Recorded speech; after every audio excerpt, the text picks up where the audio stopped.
자, 탭으로 넘어갈까요? 지난 시간에 이제 사무엘에 대해서 우리가 함께 살펴보았는데 그의 성장과 함께 엘리 제사장의 두 아들의 행악과 비교되는 것들을 함께 좀 살펴보았습니다. 자, 오늘은 이제 본격적으로 사무엘이 이제 커가는 과정에서의 일인데, 자, 제가 지난 시간에도 여러분에게 얘기했지만 여호와 앞에서 자랐다고 하지 않습니까? 사무엘의 성장, 여호와 앞에서 자람. 그 여호와 앞에서 자랐다는 게 무슨 의미입니까? 이게 두 가지로 제가 얘기했어요. 예배와 말씀이다. 자, 그런데 이 말씀이라는 게 이게 사무엘에게는 좀 더 분명하게 임하는 일이 있었습니다. 그게 뭐냐?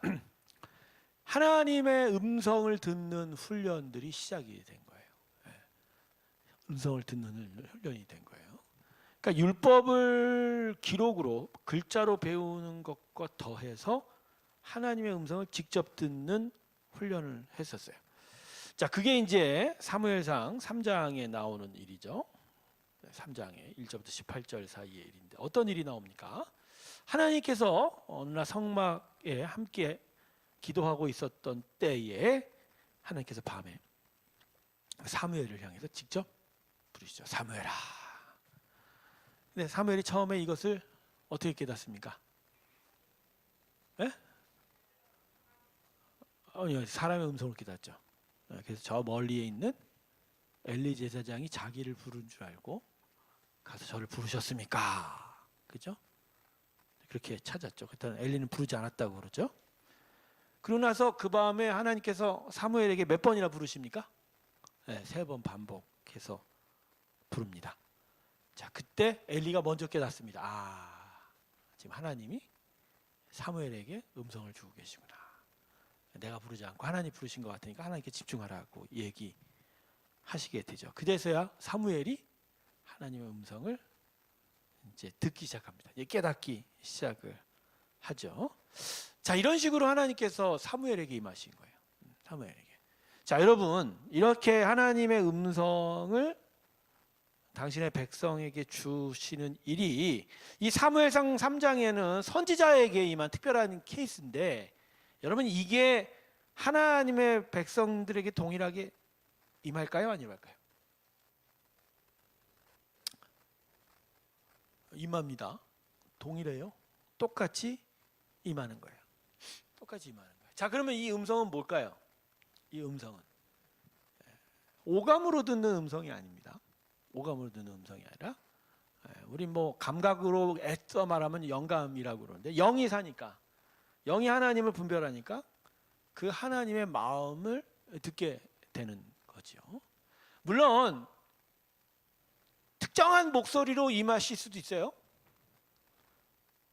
그렇지만 또 하나님의 마음을 깨달아 그게 마치 사람의 목소리로 사람에게 들릴 수도 있는 거예요. 그러니까 여러분, 이런 부분에 있어서 어떤 제한을 두지 마세요. 하나님은 이러실 수도 있고 저러실 수도 있고. 중요한 건 이러한 하나님의 음성이든지 그 마음을 헤아리든지 그걸 깨달았을 때 이것이 하나님의 음성인지 분별하는 일이 필요한 거예요. 분별하는 일이 필요합니다. 자, 이 사무엘상 3장 1장 18절에서는 분별이 어떤 식으로 벌어지죠? 분별이 이때는 특별하게 임한 거니까 다른 사람에게도 임하고 이 사람에게도 임한 게 아니라 이 사람에게만 임하니까 그 자체로서 분별이 되는 거죠. 자, 그렇지만 현대 시대에 하나님 모든 계시는 다 완성이 되고 하나님의 마음을 다 헤아려 갈 수 있는 모든 기본적인 근거들이 우리에게 제공되고 있는 상황에서, 그죠? 내 안에 어떤 하나님의 감동들이 또 마음을 헤아리면, 아니면 특별한 음성이든지 이것을 분별하는 건 하나님의 기록된 말씀으로만 가능한 거다라는 거죠. 하나님의 말씀만. 그래서 여러분, 하나님이 우리에게 말씀하시는 것들이 잘못됐다고 얘기할 수는 없어요. 그런 것들이 잘못된 게 아니라 그게 진짜 하나님의 마음인지를 헤아려 보는 그 기준과 그 분별력이 문제인 거예요. 그래서 이 시대에 이제 이게 이제 이런 식이죠. 계시를 받았다. 이렇게 말하는 사람은 다 땡입니다. 잘못된 거예요. 다 잘못된 거예요. 그러나 내가 하나님의 마음을 헤아려 봤다. 이러면 맞는 거예요. 이러면.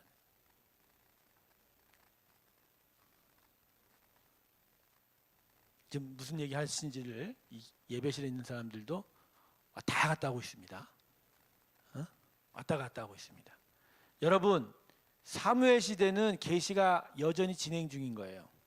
하나님의 뜻과 마음이 무엇인지가 계속 계시되고 있는 거예요. 알려져 가고 있는 거예요. 자, 그러나 지금은 예수 그리스도로 말미암아 하나님의 모든 마음은 이미 다 알려진 거예요. 그래서 우리 안에 자신의 마음을 특별하게 계시한다, 더 알려주겠다는 일은 이제 없는 거예요. 이미 알려진 마음들을 확인하는 작업이 필요한 거예요. 뭐 그게 어떤 특별한 음성이든지 하나님의 감동이든지 내 안에 어떤 마음을 헤아리는 일이 있던 그런 방법들이 문제가 아니라 그것들을 통해서 그 내용을 분별하는 일이 분명하면 되는 거죠. 그래서 저는 이 사무엘에게 이 하나님께 음성 주시는 일들이 지금 이 시대에도 적용이 된다고 보지만 중요한 건 하나는 더 해야 돼요. 분별하라. 이게 하나님의 마음인지. 특별히 우리에게는 이미 신약, 구약이 다 완성되어 있기 때문에 이걸 통해서 하나님의 마음을 분별해 보는 일이 필요한 거죠. 흔히 하나님의 음성을 들었다라고 표현할 때 많은 성도들이 거기에 대해서 영적 열등감을 느낄 때가 많아요. 왜냐하면 자기들은 못 들었으니까. 자기들은 못 들었으니까. 근데 좀 더 세밀하게 들어가면 하나님의 마음을 헤아려 봤다. 그것이 마치 사람의 음성으로 들렸다. 이렇게 생각하시면 돼요. YM 계통의 예수 전도단 계통의 그런 영적 단체, 선교 단체들은 하나님의 음성을 들었다는 단어를 많이 써요. 실제로 어떤 보이스적인 것들을 많이 얘기해요. 그러나 좀 더 보수적인 단체들에서는 이런 부분에 대해서 상당히 터부시합니다. 어떤 음성적인 부분이 아니라 기록적인 글자로서의 깨달음에 대한 이야기들을 많이 해요. 그리고 교회도 들었다가 아니라 뭐로 많이 표현하죠? 깨달았다. 깨달았다. 근데 이거를 깨달았다는 차원을 어떤 음성화 시켜서 내가 보이스를 들었다 이렇게 표현할 수 있는 부분까지는 뭐 이렇게 용인이 되는 거죠. 그러나 내가 특별한 걸 들었다. 여기에 대해서 조심하라. 성경 외에 특별한 게 있을 수 없다. 모든 하나님의 마음 헤아림은 성경에 이미 다 계시되었다. 이것만 분명하게 정하죠. 분명하게. 요새 이제 신사도 운동이라는 게 펼쳐지고 있거든요. 신사도 운동. 여러분 신사도 운동이 뭔지 아세요? 네, 새로운 사도죠. 네, 새로운 사도. 즉 12사도를 잇는 이 시대 복음 전파를 위해서 하나님께 새로운 사도를 세웠다. 자칭 자기가 하나님의 권위를 입는 거죠. 그러니까 성경 66권을 벗어나는 일이에요. 그러면서 이 사도들이 주장한 게 뭐냐면 하나님의 감동이 자기한테 새롭게 임한다고 생각해요. 자, 이러면 계시 밖에 있어요, 안에 있어요? 밖에 버려. 자, 이거는 용납할 수 없어요. 용납할 수 없는 거예요. 그러니까 이걸 용납하면 안 되는 거예요. 그래서 신사도 운동의 문제가 바로 이런 거예요. 마치 신사도 운동 안에 복음의 여러 가지 어떤 폭발적인 능력이나 이런 것들이 있는 듯해 보이지만 그게 아니에요. 있잖아요. 신사도 운동은 그냥 복음 전파에 있어서 잘못된 계시관을 갖고 있는 거예요. 이건 정말 받아들일 수가 없게 되는 거죠. 어쨌든 지금 사무엘의 계시 임함에 대한 이야기들을 하면서 요 한쪽으로 좀 살펴보았는데 하나님 앞에서 말씀으로 교육받는 성장하고 있는 사무엘에게 이러한 하나님의 음성을 깨닫고 그 음성을 분별해가는 일들이 계속 진행이 되고 있는 거예요. 자, 그런데 여러분 이 사무엘상 3장에서 하나님께서 사무엘에게 음성을 주셨을 때 그 음성을 이제 그날 분별을 할 때 그 음성의 내용이 뭔지 아십니까? 엘리 제사장의 두 아들의 죄악과 그것으로 인하여 엘리와 그 가정에 하나님께서 주시는 재앙에 대한 이야기들을 예언해 주신 거예요. 참 이 말을 들을 때 사무엘이 얼마나 마음이 참 어려웠겠습니까? 어떻게 보면 자신의 어떤 영적 부모로서 아버지로서 섬겼던 엘리 제사장인데 그 엘리 제사장의 가문에 대한 하나님의 저주에 대해서 예언하고 그것이 바로 자기가 들었던 하나님의 첫 음성이다 보니까. 근데 사무엘은 이것을 통해서 이제 나에게 하나님이 주시는 말씀은 어떤 개인적인 음성으로 제한되는 게 아니구나. 바로 이스라엘 백성과 그 공비듬의 공동체와 하나님의 사람들에 대한 하나님의 말씀, 또 예언에 대한 이야기다라는 것을 이제 그가 깨닫기 시작을 하는 거죠. 자, 그러면서 사무엘이 커갑니다. 사무엘이 커갑니다. 그 하나님의 말씀 안에서 그가 자라가기 시작하죠. 자, 그런데 사무엘상 3장 21절 한번 보세요. 자, 여기 말씀을 보면 뭐라고 이야기하냐면 여호와께서 여호와의 말씀으로 사무엘에게 자기를 나타내시니라. 그러니까 이제 하나님께서 이렇게 음성 듣게 하시면서 사무엘에게 하나님은 어떤 식으로 계속 임하세요? 말씀으로 계시하게 됩니다. 자, 그러면서 이 말씀으로 계시하면서 결국은 그 말씀이 사무엘을 통해서 드러나게 하시고. 자, 그러면서 사무엘이 이렇게 말씀을 하나님을 깨달으면서 어떤 식으로 나타나게 되냐면 사무엘상 4장 1절을 보면 뭐라고 적혀 있냐면 사무엘의 말이 온 이스라엘에 전파되니라.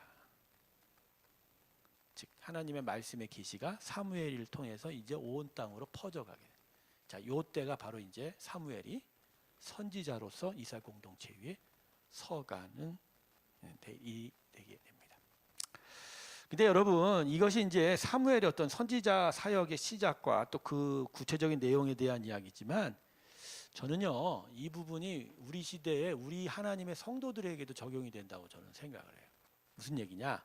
여러분, 하나님의 백성들에게 있어서 하나님의 영광을 드러내는 일이 뭘로 나타날까요?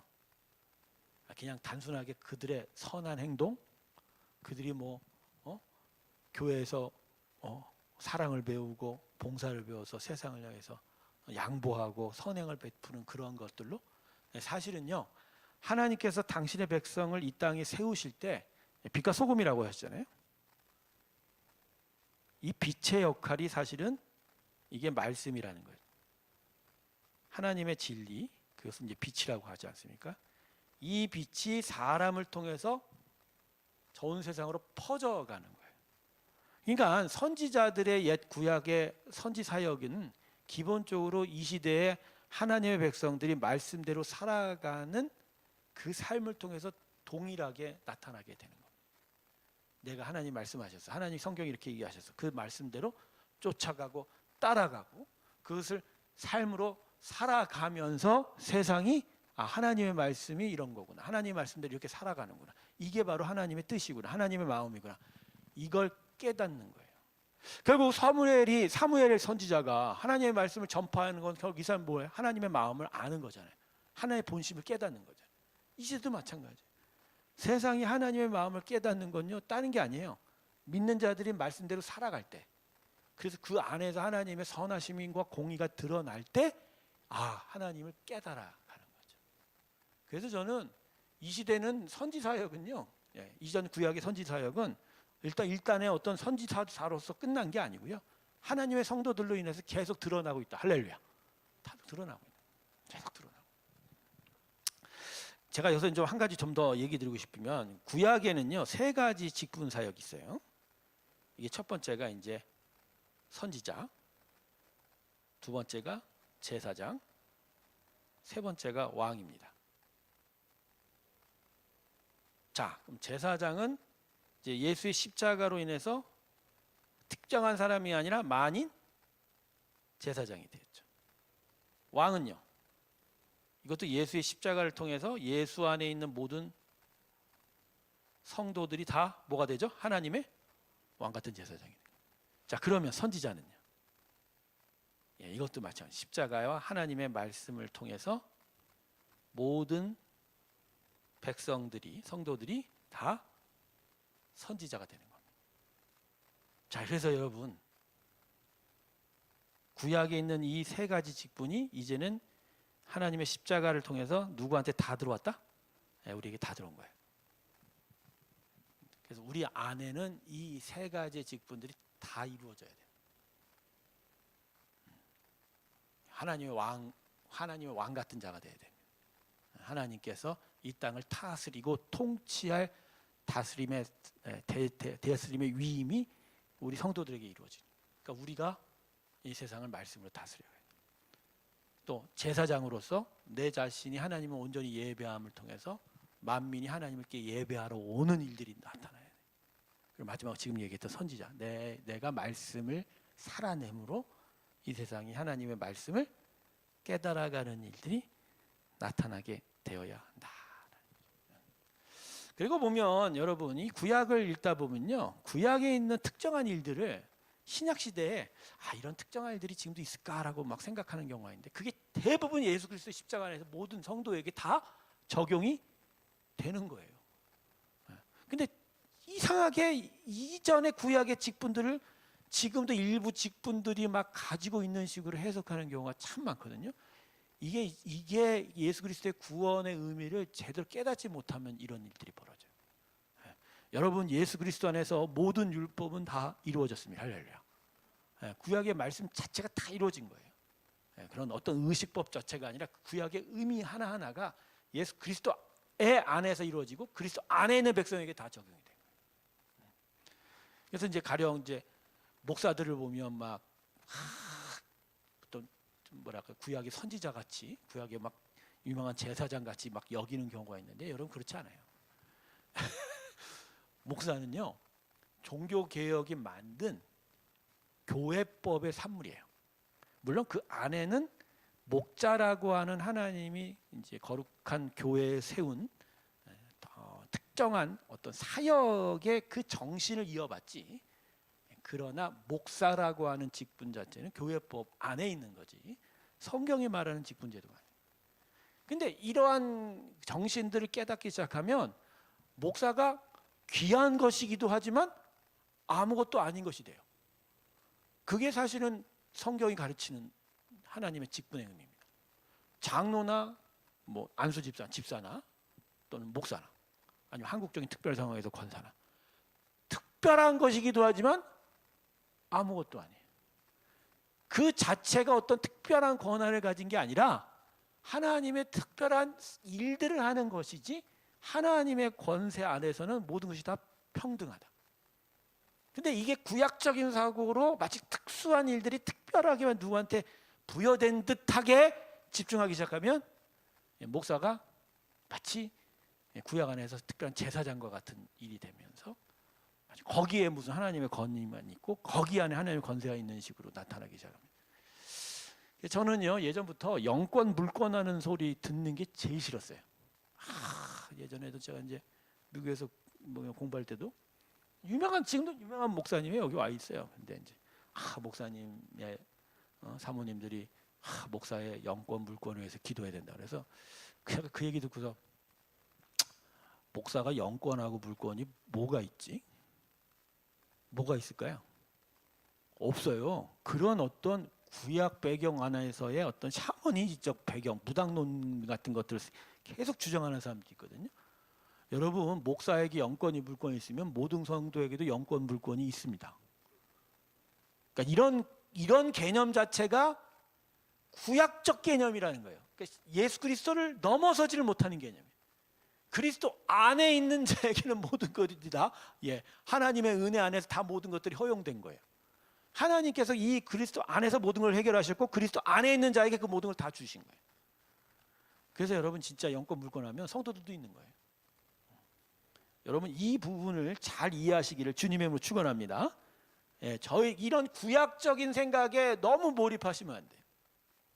제가 왜 그러냐면 이 사무엘상 3장에 하나님의 음성 듣는 법을 가지고 이상하게 생각하고 풀어가는 사람들이 많아요. 사무엘에게 그 하나님의 음성이 임했듯이 어떤 특정한 하나님의 종들에게 그런 음성이 임하고 이런 걸 통해서 그가 권위가 세워지고 그가 세워져가는 일들이 지금도 있다 이런 식으로 생각하고 절대 아니에요. 그게 아니에요. 사무엘에겐 그때 그 시대에 하나님의 나라를 세워가기 위해서 사사기 시대를 얻고 하나님의 나라를 세워가는 과정 속에서 나타난 일이지, 여기서 보편타당한 하나님의 진리로 나타나기 위해서는 하나님의 말씀에 계신 이미 완성됐고 그것들이 말씀을 깨닫거나 뭐 음성을 듣는다든지 라고 표현이 되지만 이 안에 하나님 마음을 헤아리는 일도 나타나게 된다. 그게 이제는 성경 66권을 통해서 분별이 되게 된, 이런 식으로 해석을 하기 시작을 해야지. 이상한 방식으로 해석하는 사람들이 너무너무 많아서 제가 이제 이걸 정리하다 보니까 너무너무 많은 거예요. 여러분 이런 데 속지 마시고 여러분 스스로가 이미 하나님의 그리스도의 은혜 안에서 선지자도 되시고 제사장도 되시고 왕 같은 사람이 되어서 하나님의 영광을 세워가는 사람이라는 것을 기억하시길 주님의 이름으로 축원합니다. 그게 중요한 겁니다. 자, 이런 와중에서 결국 선지자가 사무엘이 드디어 새로운 선지자로서 이스라엘을 다스리기 시작했습니다. 그래서 사무엘을 새로운 선지자이기도 하지만 마지막 사사라고 이야기도 하고, 더불어 엘리 제사장이 죽은 다음엔 제사장 직무까지 같이 하게 됩니다. 제가 첫 시간에 그랬죠. 에브라임 사람이라고 처음에 소개됐지만 사무엘의 기본 출신은 역대상에서 보면 레위인이라고 소개되고 있어요. 그래서 사무엘은 레위인 출신으로서 새로운 영적 부흥의 시대를 새롭게 시작한 사람이다, 이렇게 자리매김할 수가 있는 겁니다. 자, 그런데 제가 이제 여기서 중요한 거 하나를 좀 들어가겠습니다. 이게 뭐냐? 자, 지금 사무엘에게 하나님의 말씀이 임하죠. 그리고 말씀으로 성장하고 그래서 말씀을 전하는 선지자가 되어가는 과정들이 기록이 되어 있어요. 그래서 이 일에 비교해서 어떠한 일이 함께 기록이 되고 있냐면 언약궤가 기록이 함께 되고 있습니다. 자, 사무엘상 4장 2상을 보면 하나님의 언약궤가 블레셋한테 빼앗기고 그것이 다시 반환이 되는 과정의 에피소드들이 기록이 되고 있는 거예요. 자, 여러분, 왜 이 두 가지 사건이 한꺼번에 비교가 될까요? 물론 뭐 역사적으로 동시대에 일어났으니까 기록 안 할 수는 없지만 왜 사무엘의 성장과 함께 이 언약궤의 사건이 같이 기록이 되고 있냐고요, 동반이. 왜 그럴까요? 여기에 초점이 있는 거예요. 이스라엘은 사사기 시대를 지금 마무리하고 있잖아요. 사사기의 타락은 결국 하나님에 대한 예배와 말씀의 부재라는 거예요. 그게 극명하게 드러난 게 언약궤를 빼앗겨 버린 거예요. 근데 동시에 지금 하나님의 부흥은 누구를 통해서 다시 일어났죠? 사무엘. 나중에 사무엘이 이제 미스바 성회를 통해서 이스라엘 영적 부흥으로 다시 이끌어가는데 사무엘에게 지금 뭐가 임하겠어요? 하나님의 말씀이 임했죠. 즉 사무엘을 통한 이스라엘 부흥은 결국 뭐가 임했기 때문에 들어온다? 말씀을 통해서 들어왔다. 근데 요게 요 징조가 요 사무엘상 바로 전 말씀이 뭐죠? 사사기 다음에 사무엘상 사이에 끼어 있는 말씀이 뭐죠? 룻기. 자, 룻기가 배경이 어디라고 했어요? 베들레헴. 빵집이잖아요. 베틀레헴. 자, 그 베들레헴에 떡이 없어서 나오미가 자신의 가정과 그 모압으로 이주했다가 거기서 크게 어려움을 당하게 되죠. 하지만 베들레헴에 하나님의 양식이 다시 왔다는 소식을 듣고 그들이 다시 나오미를 룻을 끌고 베들레헴에 돌아왔더니 룻을 통해서 보아스가 붙게 되고 보아스 통해서 다윗이 나오게 되는 역사가 만들어지게. 그럼 룻기에서 보여주고 있는 게 결국 뭐죠? 하나님의 양식, 하나님의 말씀이 이스라엘에게 들어왔더니 그들이 다 살아나게 되었고 그 안의 열매가 누가? 다윗이 차지하게 됐다는 거예요. 바로 이러한 룻기의 배경을 가지고 사무엘 상의 첫 부분을 바로 이 말씀의 임재로 자리매김하고 있는 자리매김. 그러니까 결국은 사무엘 상하를 읽어가면서 초반부에 얘기하고 싶은 거 하나 이거예요. 이스라엘 부흥은 하나님의 말씀 때문이다. 이 말씀이 있을 때, 이 말씀을 배울 때, 이 말씀으로 자랄 때 그 백성은 부흥하게 된다. 그 말씀이 사라지고 그 말씀을 잃어버리고 그 말씀이 무시되면 그들은 타락하게 된다. 여러분, 성경의 맥을요 계속 관통하는 하나가 뭐냐면 하나님의 말씀이에요. 자, 아담이 결국 타락하게 된 첫 번째 이유가 뭐죠? 말씀 무시한 거잖아요. 근데 아브라함이 믿음의 사람이 되었던 첫 번째 괴가 뭐예요?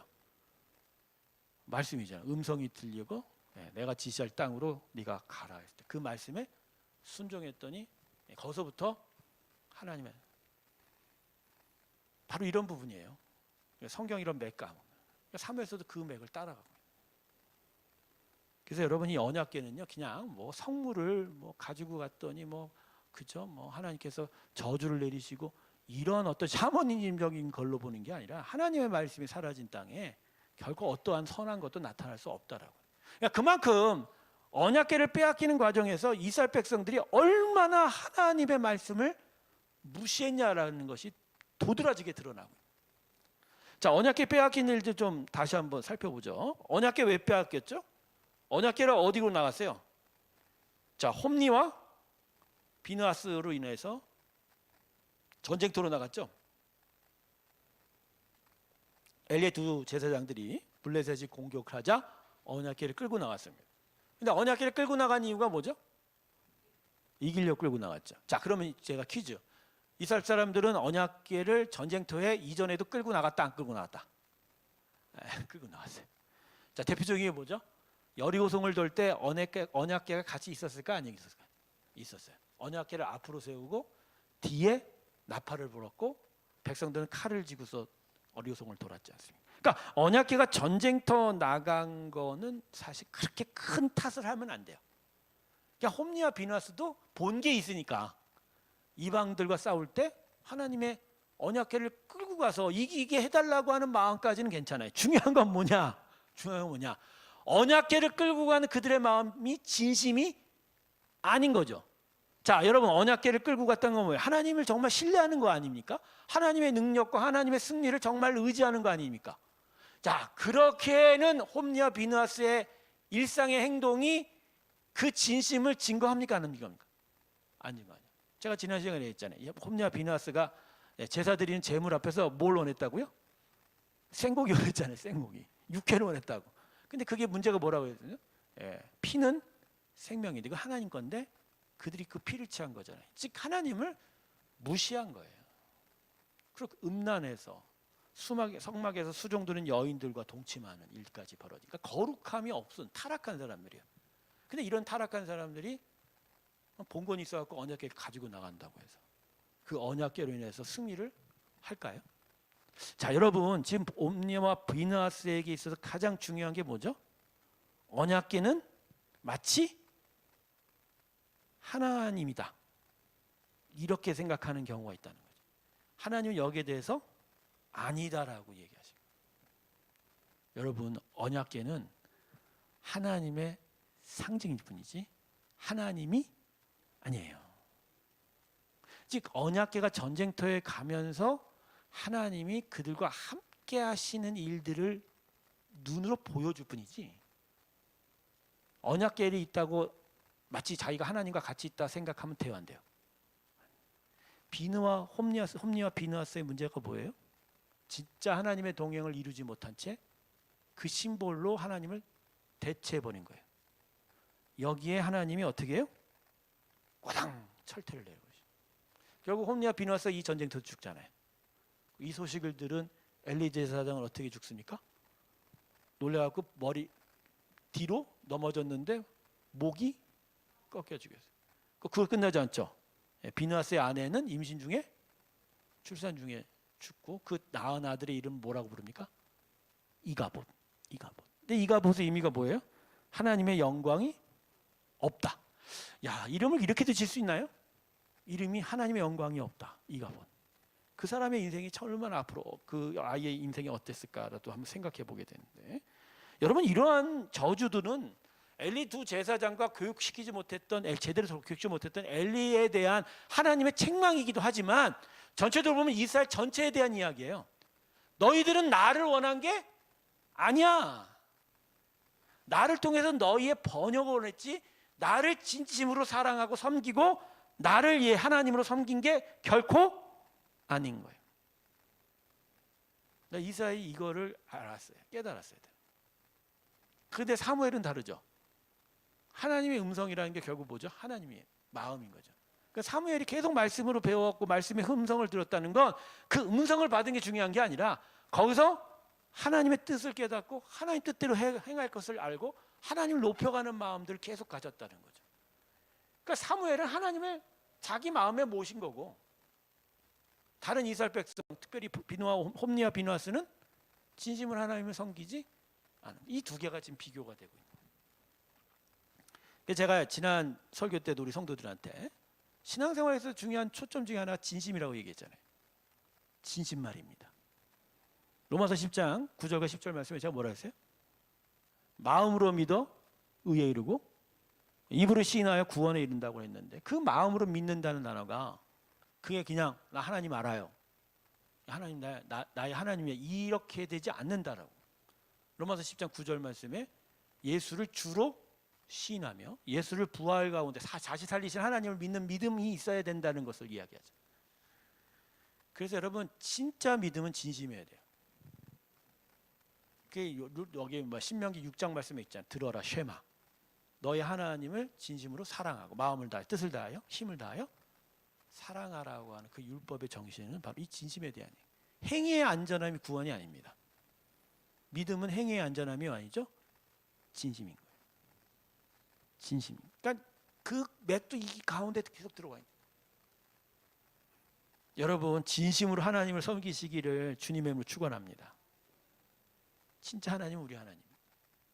여러분 그런 의미에서 보면요, 이 종교, 이 언약계 가져가는 걸 보면 이스라엘 사람들이 빠진 게 뭐죠? 종교 생활인 거죠.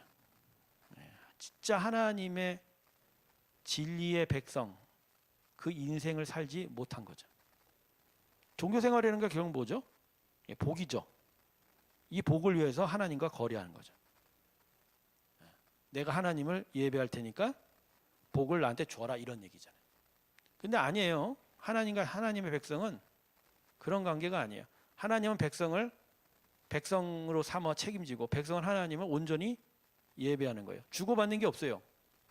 그 안에 진짜 섬김이 있고 진짜 은혜로 함께 하시는 게 있는 거예요. 그리고 이 안에서 그 백성의 삶들이 하나님의 영적 질서를 통해서 새롭게 태어나고 새로운 삶을, 그런 그 과정에서 번성을 누릴 때도 있지만 때로는 고난을 받을 때도 있고 어려움을 받을 때도 있지만 결국 최후 승리를 이루어가게 돼요. 이게 여러분 이런 일들이요 지금도 우리 삶에 그대로 나타납니다. 신앙생활, 종교생활하는 사람도 꽤 많아요. 제가 우리 성도님들 그랬죠. 예배의 초점은 어디 있다고요? 내가 드리는 것이 아니에요. 하나님께서 받으시는 것이 맞는 거죠. 내가 이 예배실에 와서 그 특별한 시간에 내가 하나님을 예배한다라는 걸로 난 예배했어, 이게 아니에요. 그 예배를 하나님이 받으시고 기뻐하시고 너는 나의 백성이다라고 인정하시는 게 예배인 거예요. 자, 제가 얘기하는 건 행위 안전함이 아니라 내가 어떤 형식으로 하나님 앞에 나온 게 중요한 게 아니라 내 마음이 진심되게 하나님께 드려지는 그게 예배라는 거예요. 그래야 믿음이 성립이 되고 신앙이 성립이 된다는 거예요. 근데 대부분의 성도들에게 보여지는 게 뭐냐면 진심으로 하는 일들에 대한 불편함, 자신의 어떤 수고를 들으지 않고자 하는 나태함들이 있고 대신 형식을 쫓아가는 거예요. 그 형식이 마치 자기의 마음들을 이런 식으로 포장해 줄 거라고 생각하는 거예요. 하나님은 절대 속지 않습니다. 우리의 형식에 속지 않아요. 하나님은요 우리의 마음을 꿰뚫어 보십니다. 히브리서 4장에 하나님의 말씀이 살았고 운동력이 있어라는 얘기는요 사실 그 문맥에 보면요 그만큼 사람의 심령 쾌부를 다 들여다보신다는 거예요. 거기 앞에 우리는 속일 것이 없다라는 그런 문맥입니다. 그러니까 여러분 진심으로 하셔야 돼요. 진심으로. 이런 이제 저의 자성도 있는데 제가 이제 목사로서 임직을 받고 목회 활동을 하는 과정 속에서 마치 내가 목사니까 하나님의 복을 받는 것처럼 느낄 때도 있어요. 근데 그렇지 않아요. 사명은 내가 목회자로서 하는 일은 하는 일이고 내가 언제나 하나님 앞에 서 있는 건 내가 무슨 직분을 했다고 내가 하나님의 복을 받는 게 아니라 내 마음에 진심으로 하나님을 섬기는 일이 없으면 어떤 때는 어떤 행위도 마치 이 앞에서 막 설교하고 하는 행위도 하나님께서는 어떻게 생각한다? 가증하게 볼 수도 있다는 거예요. 그러니까 내가 목사가 됐다고 복을 받는 게 아니라 내가 진짜 하나님을 예배하는 게 하나님의 마음에 든다는 거예요. 이걸 깨달았던 사람이 다윗이죠. 사도행전에 하나님께서 이렇게 말씀하셨다고 스데반이 얘기하지 않습니까? 다윗이 내 마음에 들었다. 내 마음에 맞다. 내 마음에 맞는 자. 그건 다윗의 행위에 대한 이야기가 아니라 그 진심에 대한 이야기. 그런 진심이 있을 때에 하나님의 나라가 세워져 가는 거예요. 하나님의 영광이 나타나. 근데 언약 때는 진심이 없었던 거예요. 평소에는 하나님을 무시하다가 말입니다. 이렇게 어려울 때면 요 언약궤 가져가면 요게 마치 무슨 마법을 부려갖고 블레셋을 물리쳐 줄 거야. 하나님에 대한 진심은 단 하나도 없는 여기 하나님께서 꽈당 하고 재앙을 내리죠. 자, 그래서 결국 어떻게 돼요? 언약궤를 뺏겼어요. 언약궤를 뺏겼어요. 그래서 그 언약궤가 어디로 갔어요?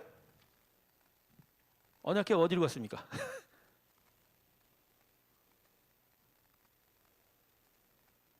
블레셋에 어떻게 뺐었으니까. 블레셋 중에 특별히 블레셋은요 5개 도시 국가입니다. 5개 도시 국가가 연합한 나라예요. 그 중에 한 나라인 아스돗의 다곤 신전에 언약궤를 갖다 놓았습니다. 자, 근데 여러분 이제 또 이제 언약궤가 말썽을 부린 게 아니라 이제 언약궤가 이 아스돗의 다곤 신전에 오면서 이제 말썽을 부리기 시작합니다. 블레셋 사람들이 이 언약궤를 다곤 신전 갖다 놓았는데 그 다음 날 봤더니 그들의 신전 안에 서 있던 다곤상이 어떻게 돼 있다고요? 넘어진 거예요. 넘어져서 언약궤 앞에 그 다곤의 신상의 얼굴이 땅바닥에 얼굴이 됐다는 거예요. 여러분 인터넷 보면요 다곤 우상의 그림들이 몇 가지가 보여요. 이건 이제 나중에 이제 레바논 쪽 그쪽 해변의 도시들과 연합이 돼서 이 다곤 신상이 약간 변했다고 하는데 이 신상은요 사람의 얼굴을 하고 있는 게 분명해요. 분명해요.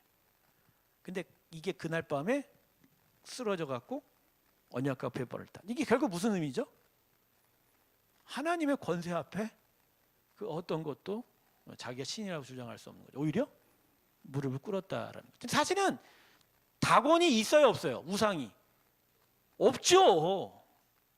이건 사단 마귀의 짓이지. 이건 없는 거죠. 근데 없는 건데 이 우상을 이런 식으로 하나님께서 역사한 이유는 뭐죠? 블레셋 백성에게 지금 뭘 가르쳐 주는 거예요? 여호와만이 참된 신이라는 걸 가르쳐 주고 있는 거예요, 지금. 어떻게 보면 이건 블레셋 사람에게 하나님이 지금 은혜 베푸신 거예요. 니들 알아. 제대로 깨달아. 저 이스라엘 사람이 섬기는 그 여호와 하나님만이 참된 신이야. 이거 가르쳐 준 거예요. 근데 블레셋 사람들이 이거를 깨닫지를 못해요. 다시 이렇게 세워놨어요. 다곤신.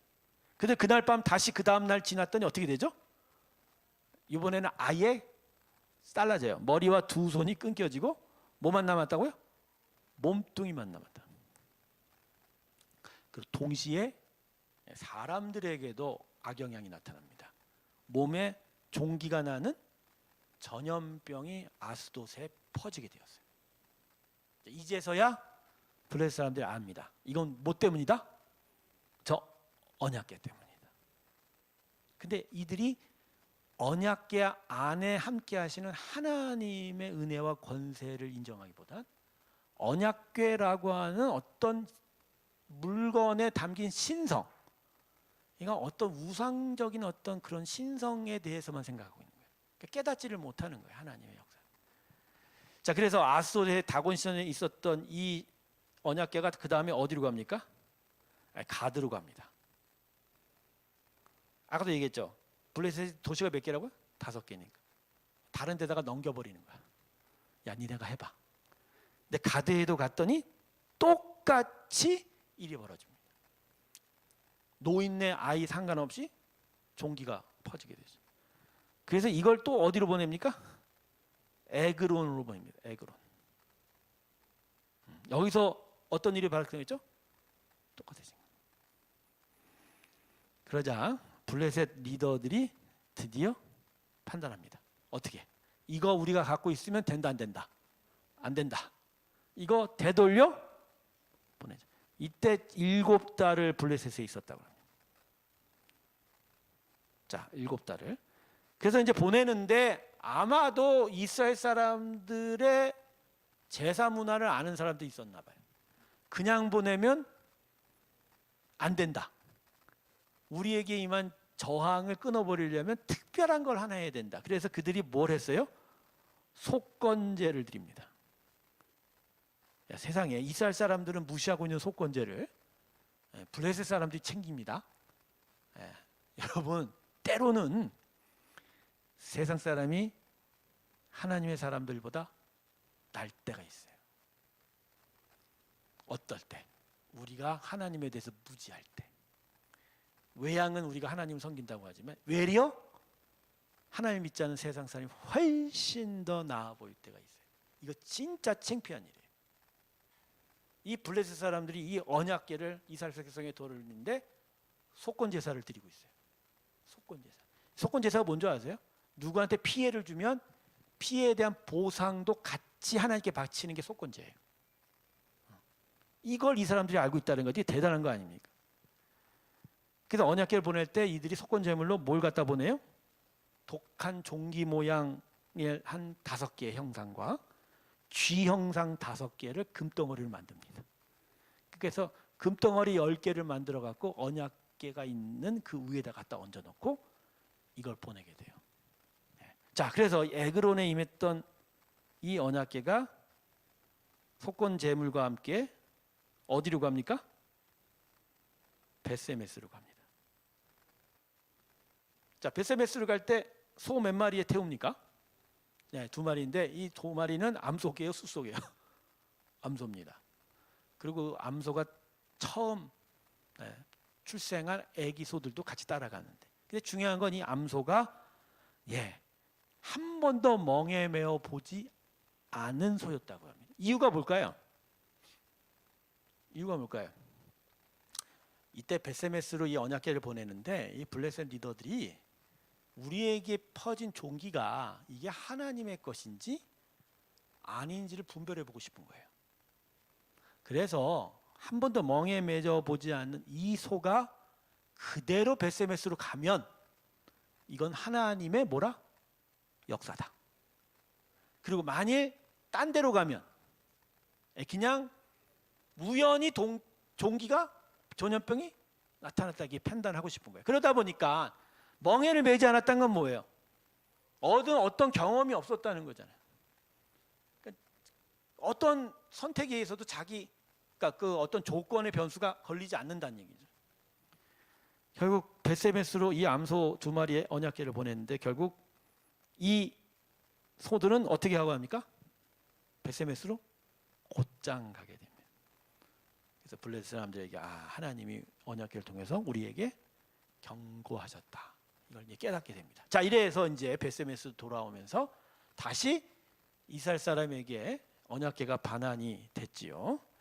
자, 베세메스 사람들은 언약궤를 받은 후에 어떤 일을 했습니까? 하나님께 먼저 제사를 드렸습니다. 이게 감사 제사인데요. 근데 이 감사 제사에 쓰인 제물이 재밌습니다. 언약궤를 메고 온 암소 2마리가 제물이 됩니다. 그리고 언약궤를 담당했던 수레는 제물을 태울 번제단의 장작이 됩니다. 그리고 10개의 금 형상은 하나님께 완전히 속건 제물로 바쳐져 가는 거예요. 그러니까 외부에서 온 그 언약궤를 가져온 모든 것들은 다 제물로 태워버린 거예요. 하나님께. 자, 여기까지 잘했어요. 근데 베세메스 사람들이 어떤 실수를 했죠? 언약궤를 열어버렸어요. 그래서 그 자리에서 사람이 직사했습니다. 몇 명이 직사했다고 했죠? 자, 성경이 이제 우리가 요새 개역 개정을 읽죠? 개역에는 5만 70명이 써 있습니다. 개정은요? 그냥 70명. 자, 이게 왜 이렇게 될까요? 이게 사본의 잘못인데 원본은 따로 있어요. 근데 옛날 출판 기술이 발달되지 않으니까 보통 서기관들이나 율법학자들이 그걸 손으로 필기합니다. 근데 손으로 필기하다 보면 실수가 있을 수 있을까 없을까요? 있어요. 그런 과정에서 5만이라는 숫자가 70명 앞에 붙었을 가능성이 있다. 근데 이 단어가 비스꾸무리한 거예요. 그러니까 비스꾸물 같은 단어를 2번 반복하다가 살짝 획이 틀려지면 이런 식으로 변할 수 있다라는 거예요. 그래서 이제 개역은 5만 70명이라 쓰고 있지만 개역 개정은 5만자를 아예 빼버렸어요. 근데 이게 타당한 거예요. 왜냐하면 당시 고고화 조사로 보면 당시 예루살렘의 인원이 3만 명이 채 안 됐다는 이런 얘기를 하고 있어요. 그런 점에서 보면 벳세메스에서 이 언약궤를 본 사람들을 죽었을 때 몇 명이 죽었다? 70명이. 그래서 벳세메스 사람들이 화들짝 놀랍니다. 그래갖고 이 언약궤가 벳세메스 또 다시 어디로 갑니다. 어디로 갑니까? 기럇 여아림으로 갑니다. 근데 이 기럇 여아림의 사람들은 벳세메스 사람보다도 훨씬 더 하나님을 온전히 경외했던 사람입니다. 이 언약궤를 산에 사는 아비 나답의 집에다가 보관합니다. 그리고 이 아비나답 집에 엘리아셀을 제사장으로 세워서 이 언약궤를 무려 20년 동안 보관한 것으로 이제 이 사무엘상 첫 번째 언약궤 이야기는 끝나요. 자, 요 이야기가 나중에 20년 지나면 누구에 의해서 이제 예루살렘으로 들어가게 되죠? 다윗이 이 언약궤를 기한 여린 나비나답 집에서 데리고 와서 오베데돔 중에 잠깐 멈췄다가 시온산 언덕 위에 갔다가 다윗의 장막 안에다 놓고 그것이 나중에 이제 솔로몬 성전으로 들어가게 되는 거죠. 자, 이런 식으로 언약궤가 이게 이제 이 기럇 여아림에 머무르게 된 것으로 이 언약궤는 멈추게 됩니다. 그런데요, 사무엘상 7장 2절 말씀을 좀 찾아봐야 됩니다. 사무엘상 7장 2절 말씀. 이 언약궤의 사건에 어떤 결론이 되는 부분이 있어요. 자, 찾으셨습니까? 사무엘상 7장 2절 말씀.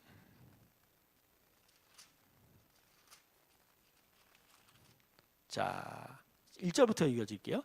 기럇 여아림 사람들이 와서 여호와의 궤를 옮겨 산에 사는 아비나답의 집에 들여놓고 그의 아들 엘리아사를 거룩하게 구별하여 여호와의 궤를 지키게 하였더니 궤가 기럇 여아림에 들어간 날부터 20년 동안 오래 있은지라 이스라엘 온 족속이 여호와를 어떻게 했다고요? 사모하니라. 자, 여러분, 언약궤가 다시 이스라엘 땅으로 돌아온 결과가 이 7장 2절이에요. 이스라엘이 여호와를 사모. 즉 하나님의 말씀의 상징인 임재의 상징인 언약궤가 왔더니 이스라엘 백성의 심령이 변하더라. 결국 이렇게 변한 끝에 사무엘 선지자 그 말씀의 능력이 더해져서 미스바에서 하나님의 백성의 부흥회가 이루어지고 이제 이스라엘 위에 하나님의 나라가 세워지게 됩니다. 할렐루야. 자, 그래서 제가 아까도 말씀드렸던 여러 일들이 이제 매 그 궤를 이렇게서 이야기되는 거죠. 맞습니다. 그래서 사무엘 상서는요, 상의 초반부는 하나님의 말씀의 부재냐 아니면 이 말씀이 있느냐 이거에 따라 타락과 부흥이 갈려지는 일들을 기록하면서 그 안에 하나님 앞에서 말씀으로 자란 사무엘 선지자가 이제 온 이스라엘 땅을 말씀으로 다스리는 쪽으로 이스라엘 역사가 바뀌어져 가는 것을 기록을 하고 있는 거예요. 자, 오늘 이 시간을 좀 정리를 해야 되는데, 그래서 여러분 말씀이 그만큼 중요한 거예요. 말씀이 중요한 건 기록된 문자가 중요한 게 아니라 말씀 안에 있는 하나님의 본뜻, 그 마음, 그 뜻대로 행하고 그 뜻대로 살아가고, 그래서 하나님의 영광을 드리는, 그리고 하나님의 통치와 다스림이 나타나는 하나님 나라가 세워져가는, 이게 바로 하나님 원하시는 땅이고 하나님 원하시는 나라고, 이것들이 예수 그리스도를 통해서 우리 안에 온전하게 이루어져 가는 일들이 바로 우리를 향한 하나님의 구원이다. 할렐루야. 이걸 분명히 깨달아 간다면 여러분은 성경을 제대로 읽고 있는 것이고, 또 그 안에서 성경 말씀 한 구절 한 구절이 내 안에 하나님의 나라를 온전히 세워가는 쪽으로 작용하게 될 것입니다. 자, 오늘 여기까지 하시고요. 또 다음 주에 이 사무엘상 7장부터 다시 한번 살펴보도록 하겠습니다. 기도하겠습니다. 아버지 하나님, 오늘도 사무엘상을 살펴보게 하시면서 하나님의 말씀을 통해서 하나님의 나라의 영광이 어떻게 이스라엘 백성 위에 다시 회복이 되는지를 살펴보게 하셨습니다. 하나님, 우리 안에 진심을 갖고 하나님을 섬겨갈 때 하나님의 말씀을 통해서 하나님 마음을 온전히 헤아리게 하시고 하나님께 순종하는 우리들의 믿음의 삶이 되게 하여 주시옵소서. 계속적으로 수요 성경 강좌를 통해서 성경을 통해서 하나님의 구원의 역사들을 살펴보고 우리에게 하나님의 역사가 어떻게 적용이 될지에 대해서 함께 헤아려 보는 시간을 갖고 있습니다. 주님, 다시 한번 성령의 충만함을 허락하여 주셔서 주님의 마음과 뜻을 잘 헤아리게 하시며 이 받은 은혜가 우리의 삶에 힘이 되고 또한 우리의 삶의 이정표가 되어 믿음의 승리를 향하여 나아가는 복된 삶들이 있게 하여 주시옵소서. 이제는 우리 주 예수 그리스도의 은혜와 하나님 아버지의 사랑과 성령의 교통하심이 하나님의 나라를 향하여 하나님 말씀을 들고 주님의 크신 영광을 따라 살아가기를 주께 고백하며 나서는 하나님의 귀한 성도들의 심령들 위해 지금부터 영원토록 함께 하시기를 간절히 축원하옵나이다. 아멘.